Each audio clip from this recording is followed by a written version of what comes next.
Is social media all evil? Not necessarily, especially when you go onto your account and you're scrolling down the timeline and you see somebody and say, I know that person. And it's a video interview and you tap on it and the audio clicks in and it is one of the most majestic sights you've ever seen. I want to share it with you. Eric, play cut.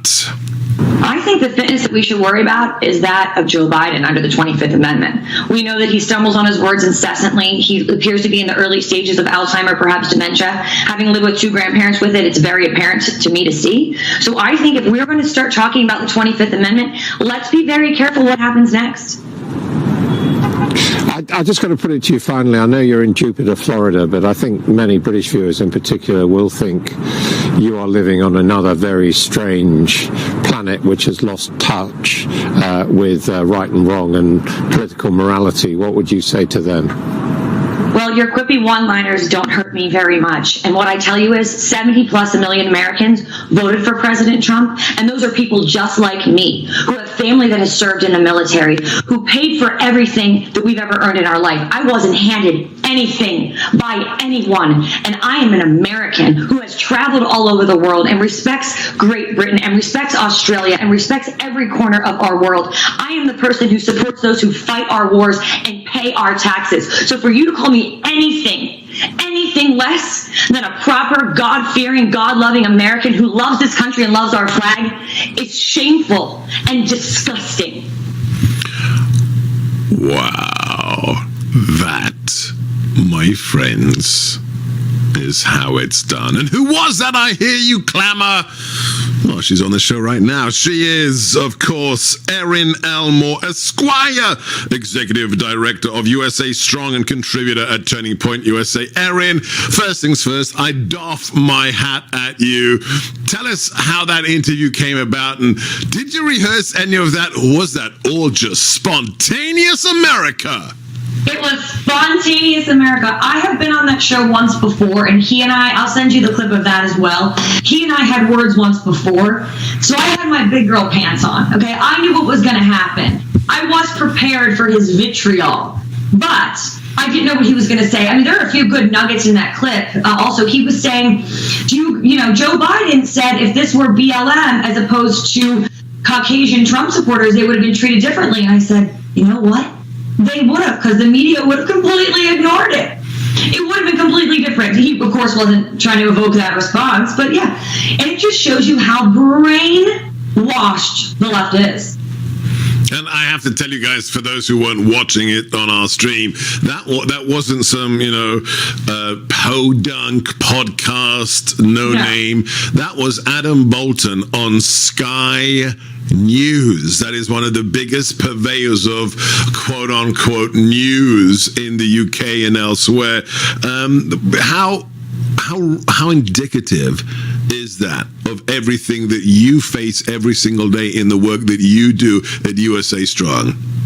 I mean, it's the new normal. I realized after the 2016 election, okay, we've been dealing with this now. I've been called racist, xenophobic, homophobic, piece of garbage on the street, Olive Garden loving, Walmart smelly, deplorable. I get it. I dealt with that, and it was really bad after the 16 election. And just after what happened on January 6th, the hate is back with a vengeance. And like people will go on my Instagram or social media and call me a racist again. I'm like, this has been litigated. We've already been through this for the last, where have you people been for the last 4 years? And now I see people that allegedly know who I am, but I don't know who they are. And there'll be people that have been in workout classes with me or in Mommy and Me with me saying these vitriolic, terrible things to me online. And do they not realize that I could run into them in public? And we could, everyone hides behind these computers and funny Instagram handles and doesn't realize that these are lives. We have to live in a community together. And I am down here in Florida, I'm hiding from socialism in Philadelphia. But when I go home, I'm a little bit scared for my life, I'm not going to lie. So you think that we maybe turned a corner and things could get even worse? I'm going to ride it out until after the inauguration in hopes that it calms down. And, I was speaking actually to Hogan Gidley, who was the White House press secretary and worked on the Trump 2020 campaign. And he and I were speaking today about what comes next. What he and I think is going to happen is that These suburban women who hate Donald Trump and their Range Rovers and their white guilt, they are so angry right now. They're like, good, ban him on everything. F Trump, forget about him. But just wait a minute, hold on. Now the left, they're drunk with power. They're going to take this censorship further and further and further and further until in a very soon amount of time, it's going to hit a little too close to home. They're going to censor someone more in the middle, and these suburban housewives are going to say, wait a minute, hold on. This is really scary. What happens when it's one of them who gets shut down? Fabulous question. We will continue with USA Strong and Turning Point USA's Erin Elmore here on America First in a moment. Coming to you from the Relief Factor G. Welcome back, dear friends. Now more than ever, we've got to stick together. If you like this show, if you like talk radio, the only way it happens, it's not because you switch on that radio when you get in your car or when you listen to the download on your podcast app. It's because we have people who fund our shows. Not you, the taxpayer.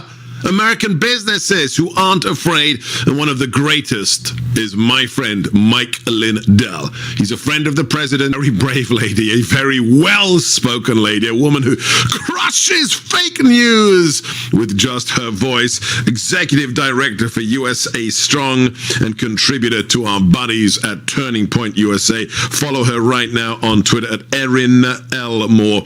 Erin, why? We met, I don't know, last year sometime, and you impressed me because you decided to take on this new mission of educating your fellow Americans to the threat that is China. That threat remains, and God bless you for doing that. But now we've seen in the events of the last few days and the last few weeks this domestic threat that is connected to China, that Google, Facebook, YouTube, the people are shutting us down, are doing lots of business with communist China. I have to ask you, as somebody, look, I eat and drink national security. I've been doing it since I was in the British Reserve Army at age, 19? That's quite a while ago. What made you decide, as a young mother, as an American, as a taxpayer, to take up the public mantle of what you are doing? I'd love to get inside your head for that decision. Would you share that with our millions of listeners and viewers? I'm from Western Pennsylvania, from a very blue-collar family, and I saw all the steel and the coal mining and the industry jobs leave the Rust Belt. And I asked myself at a fairly young age, where are all of these jobs going? Where are all of these businesses going? And the answer was China. And as you really untangle that web that is China, you realize that they are ingrained in every aspect of American life. I read the book by Michael Pillsbury called The 100-Year Marathon that really explains what they're trying to do to us. And it's through trickery and deception and patience. They want to destroy America. Just by way of the statistics that will wake everybody up, 97% of our antibiotics and pharmaceuticals are made in China. Yeah. Like that right there is all you need to know.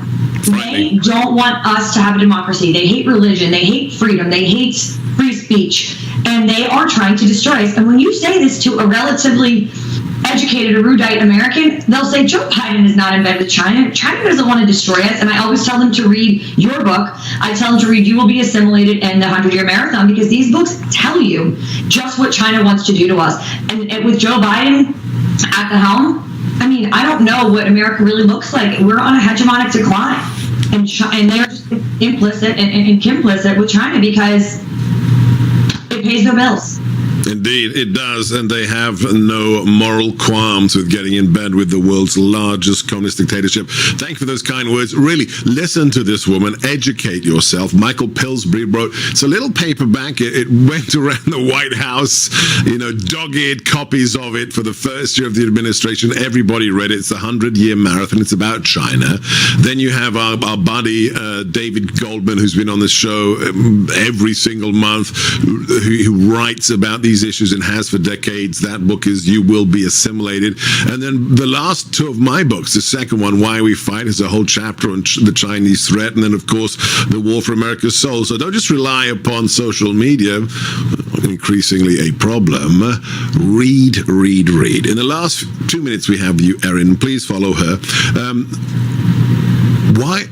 What would you say to those who haven't done what you have done, who haven't yet taken a stand publicly, and who are afraid or intimidated? What did it take for you to take that decision? And what do you say to those who say, it's just too dangerous to let my opinion be heard? Well, honestly, I quote you because when we met back in July at the Falkirk Summit, you told me I have to fight for the people that can't, because I am protected by the fact of my job. I work in conservative politics, so I have the protection of Turning Point and Charlie Kirk and, you know, the people at USA Strong. So I always say that what you told me is I'm fighting for the people that don't have a voice. And I understand why people are afraid to lose their livelihood. I get it. But I think it's privately having those conversations with leftists and educating yourself, and most people on the right do educate themselves. It's at least trying to be persuasive and change people's minds, because if you at least touch one person and wake them up to all of these threats within our government and beyond, at least it's changing the tides, if you will. And it's scary. I get it. It's really, really terrifying, but you have to have fighters out there. Find the fighter in your group. If you can't do it, find someone you can. Your sister, your brother, your husband, your friend, me. People reach out to me all the time. Hey, can you help? And generally I tweet or I find someone that can help them. You know, it's all about using that voice. We've been given a platform here, and I want to use it to really change the world for the better. And right now, I'm scared. I really am scared for the future of our country. Let's just hope that this pendulum swings a little bit, and people in the center and on the left start to really wake up and realize how scary everything is that's happening right now. Where can people find out more about USA Strong, Erin? Well, unfortunately, we were also censored on most social media, but we do have a Facebook and an Instagram, which is Proud USA Strong. And I'm happy to use my page. Twitter is Erin Elmore, and Instagram is Erin M as in Michael Elmore. I'll keep you up to date, and as soon as we have our social media back up and running, you'll be the first to know. All right, Proud USA Strong and Erin Elmore, Erin M. Elmore. God bless you. Keep doing what you do. We need more of you. I'm Sebastian Gorka. This is America First on the Salem Radio Network, broadcasting across the